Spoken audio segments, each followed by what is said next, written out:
అది ఎడదీస్తుంది వెళ్ళి అక్కడికి వెళ్ళి అని ఎడదీసేస్తుందా అట్ని ఎడదీస్తుందా దాని వల్ల మధ్యలో దీన్ని కూడా పడుచుకోవాలి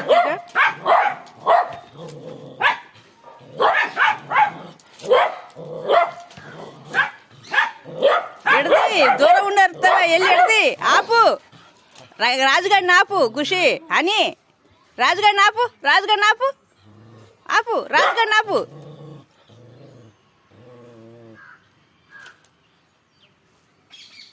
నువ్వు ఇక్కడుండి మరిగితే ఏంటి ఉపయోగం ఏంటి అక్కడికి వెళ్ళు